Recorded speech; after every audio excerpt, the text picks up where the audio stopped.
Hi, I'm Alan Gibbon, co-founder of Larasoft, and it's my privilege to take you through some training on Xero2SQL today.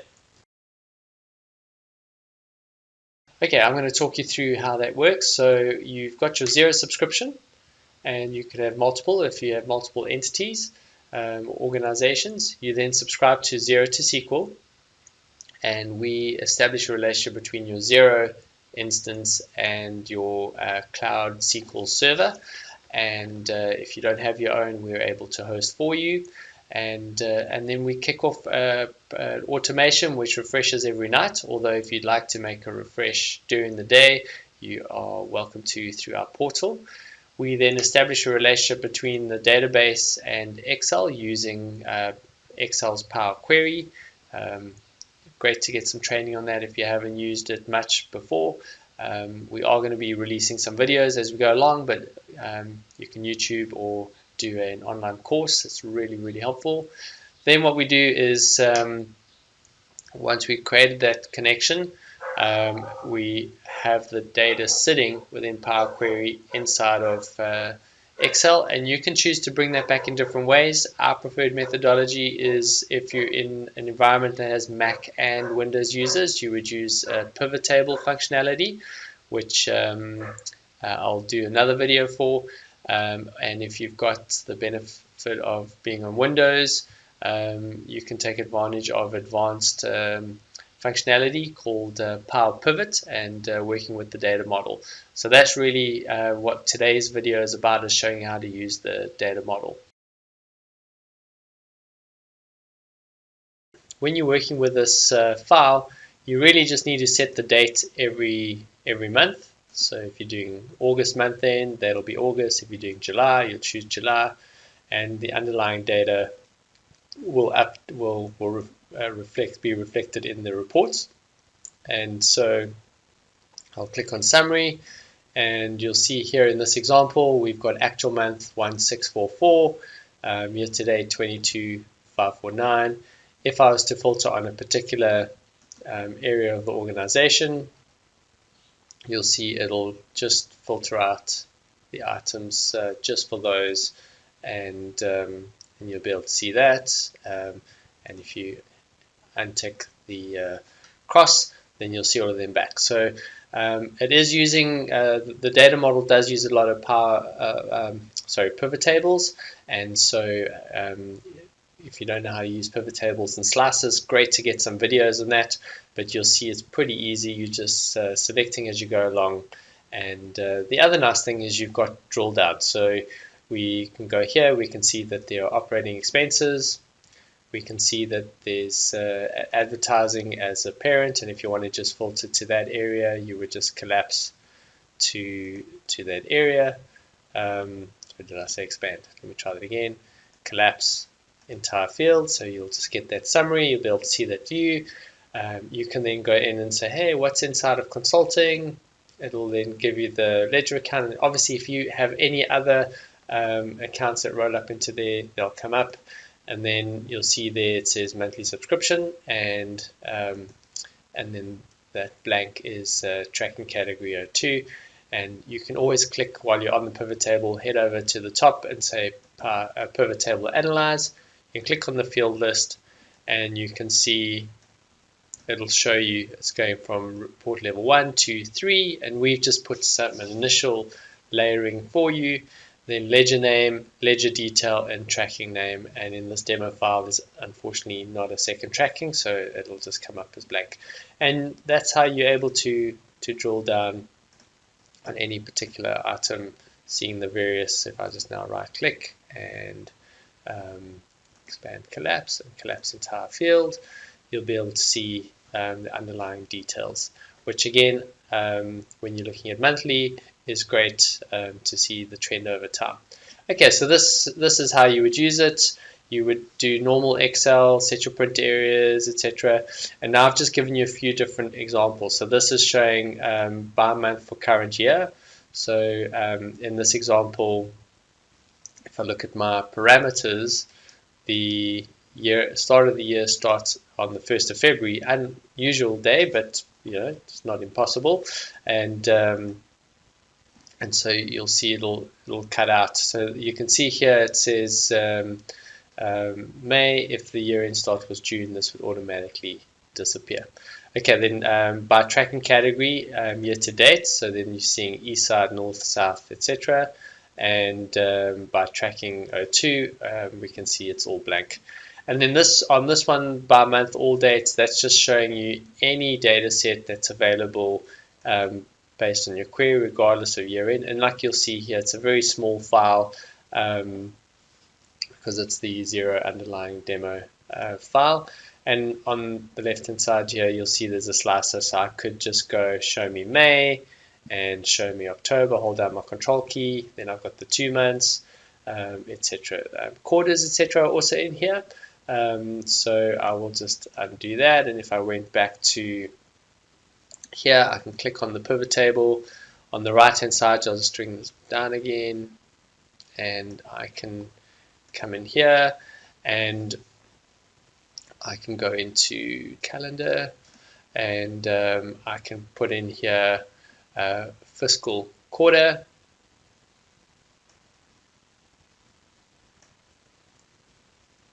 and you'll see I've got fiscal quarter 2 and fiscal quarter 3 with the ability to drill down on each of those. So that's quite nice of you to have a non-December year end, because normally that would not be in the quarter. So that's a basic overview. I'm not sure if I explained the summary, just to say that the actual amount month will always just be the month that you've selected over here, and then obviously year to date will be up to that date. The previous year will be again previous year, same number of months, but there's no data, and then just showing last month. And being pivots, you can do it however you want. You can obviously move last month up and change the formatting according to your desire. I'm going to just create a new tab, so brand new, and I'll just go here. I'll call it by quarter. Then I can go across into the insert, and I click on pivot table. What you'll notice is that we're going to be using from data model, because we're using the Windows one. We can add in those additional features. You can obviously do similar stuff with Power BI, and Xero2SQL works beautifully into Power BI. And from a table range, that would be if you had a Mac, you'd be able to bring the data into a table range and then report off that just using normal pivot tables. But we're going to go ahead for the data model. Where do you want it to be? I'll just select that. And then you'll see on the right hand side that there are a lot of tables over here. And I just want to spend a little bit of time emphasizing. So if I just show all of these, so the calendar is obviously where we're getting the different dates, year, month, quarter, etc. So we said we wanted quarter, and I'm going to go ahead and do fiscal quarter. So I'm going to drag that across to columns. And then we're going to get to wanting to be able to bring in the details. So again, I'll just pull in Xero report level 1, 2, 3. So 1 will just show you the different areas, 2 and 3. Then I'm going to bring in ledger name and code under that. And this stage we might want to make that a little bit higher. Now I need to decide what data to bring in. So you'll see these other areas, we've got tracking categories. So now what I'm going to do is just add in a few columns to the left, so I can bring in some slices. So I'll go tracking category 1. So you'll notice on the demo file we use tracking01 name and tracking02 name, because as you rename it inside of the parameters, then the slices disappear. But now that you're in and you're working, I can choose my specific name. Just add a slicer, and you'll see now it says region name. Instead of, if I go back to the summary, you'll see it says tracking01 name. So if you prefer that, you can swap out the slices by doing what I'm doing now. Okay, so we've got that, and then I need to decide what amounts to bring through. So measures or amounts. Here's the list that we've got. I've got budget here, although in this demo example I haven't brought in a budget, and so let's keep going through this. So I'm gonna not choose actual amount. I'm going to actually choose current year, year to date. So I'm going to just choose that. And you'll see that right now it's empty. So that seems a bit weird. If I took that out and I put in actual amount, you'll see I'm getting data. But if I took that out and bring in the year to date, I don't get the data. So the main reason is that the year to date needs to know what is the to date. So at that point in time, I need to go and connect it. So you can see I'm in the by quarter sheet. I go across to parameters. I click on the end of month parameter or slicer. I click on slicer and report connections, and you'll see that it's not connected to by month all date, which we want, and you can see it's not connected to by quarter, which we need to change. So once I click that, and I can just go through the rest, you see the rest are ticked. I click OK. It's going to now run that calc, and there I've got my quarters. And then we can see also this is giving me my full balance sheet. So I'm going to go collapse, and that's just the movement, and I'll go collapse. So it's giving me a summarized assets and liabilities and gross margin. Just for completeness for the video, I will go into dim ledger, and you'll see there's a few various aspects here, and I'll put report above it. So you'll see that I've got balance sheet and then income statement and balancing through to a trial balance movement that's balanced, and that's year to date excluding opening balances. So what I'm going to do now is I'm going to filter out to just show income statement. So you can do two ways. You can go slicer and just select the income statement, and obviously we don't need that report anymore, and just go minimize or collapse the whole field and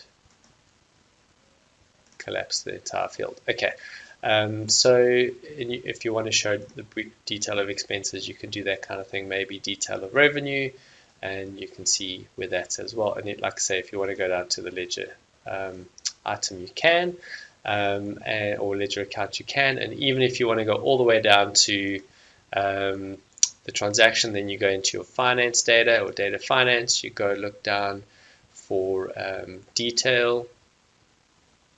So there's ledger detail, and we just click in there, and you'll see now we're seeing all the transactions. Now you obviously, if you're going to do that, you might want to resize your pivot table. And if you don't like an auto sizing every time, I'll just pull out ledger detail.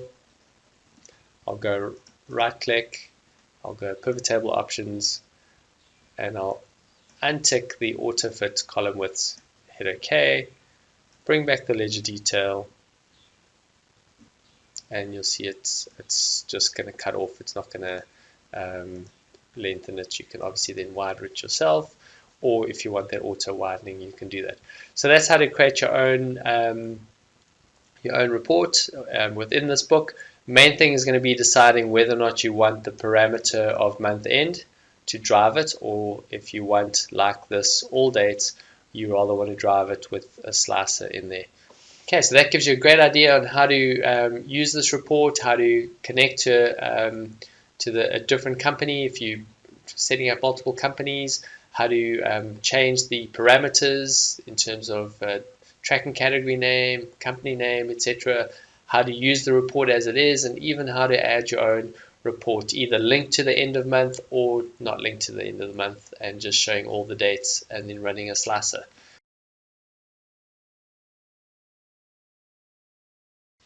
Okay, now I'm going to show you how I actually connected this file in the first place, and also talk a little bit about your username and password that you would have been given in your welcome pack. All right, so there's an underlying set of like rules that drive this spreadsheet, and it's largely under data, queries, and connections. Now, if you're an advanced Excel user, you may have been using this for a long time already, but if you're relatively new, you might find this a little bit intimidating. So let me just unpack it for you. So these are things that we've put together using the underlying Power Query as mentioned.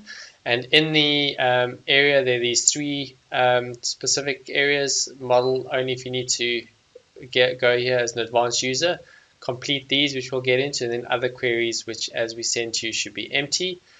Under the complete these, you're going to see we have the about your server, SQL Server, about your Xero, and about dates. And in SQL Server, you're going to put in your SQL Server address, your database, and your schema. And if you want, we can break down what schema is in a conversation, or you can Google. But effectively, it's just your part of the data coming out of this underlying database, and then this is the area that if you would double click in here, you would be brought up to the screen, and then you'll see the exact same structure as here. And so if we told you your schema was DBO, which is your standard, then you would just type in DBO. If you're in a multi-database or multi-Xero entity environment, you'd probably have an abbreviation per entity, and we will work with you through those. And then I'll just stay in this window now. You'll see, so once you've put these three details in, at that stage, you would be able to test your connection. So you could head over to get tracking categories, for example. It should list them. You may be asked for permissions. So if I went into here and on the top of the screen, I click home and I went data source settings,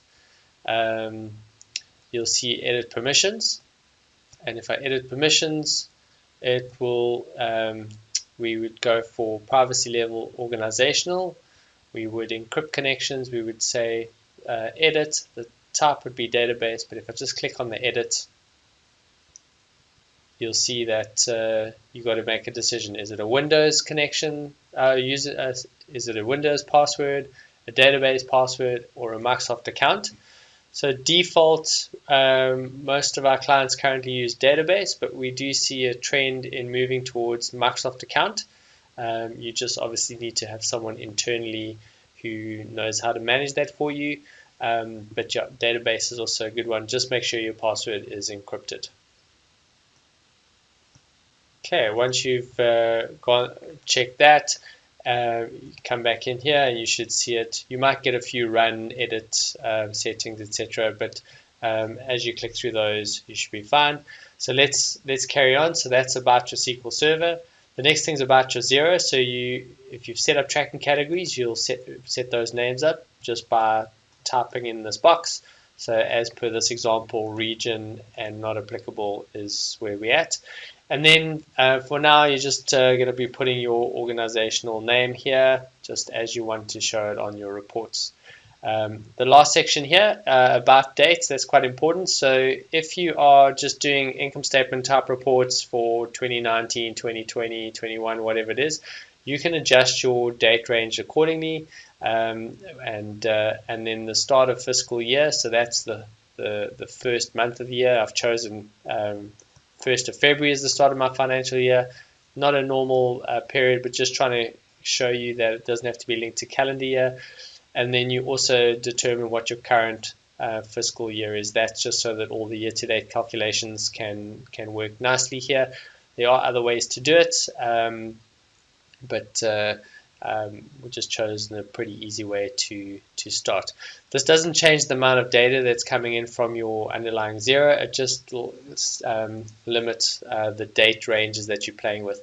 And if you know that your Xero company started in 2015, then obviously you can make that 2015. So that's the complete these. That's probably all you need to know.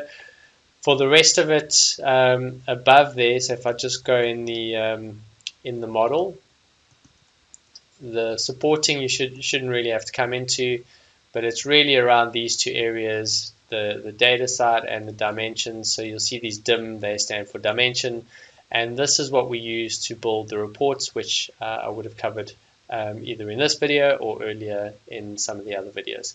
So once you've done all of that, you would go close and load, and it would run through a refresh. and I'm going to talk to you about refreshing now. So there are two kinds of refreshes here. So there's the data refresh all, and when I click that button, then this Excel spreadsheet goes up to the SQL database. So in this case, on the right here, it's going to the Larasoft server, to that specific database and to that connection. And you'll see bottom right here, it says retrieving data. On the left hand side, it's also giving you progress, but when the bottom right has stopped popping up text and the bottom left says ready, you know the refresh is complete. So that's the first refresh. What that means is that whatever's in the SQL database is now here. We have the Xero2SQL going from Xero into the database overnight. And if you want to refresh data, so you've passed some journals, maybe month end or whatever it is, you want to get an updated set into this book, the first thing you need to do is go to our Larasoft portal, hit refresh to kick off a refresh during the day. Give that 10 to 15 minutes, that'll update the database, and then hit refresh here again, and that data will be part of this data set as well. Okay, so that's really how you do that initial connection.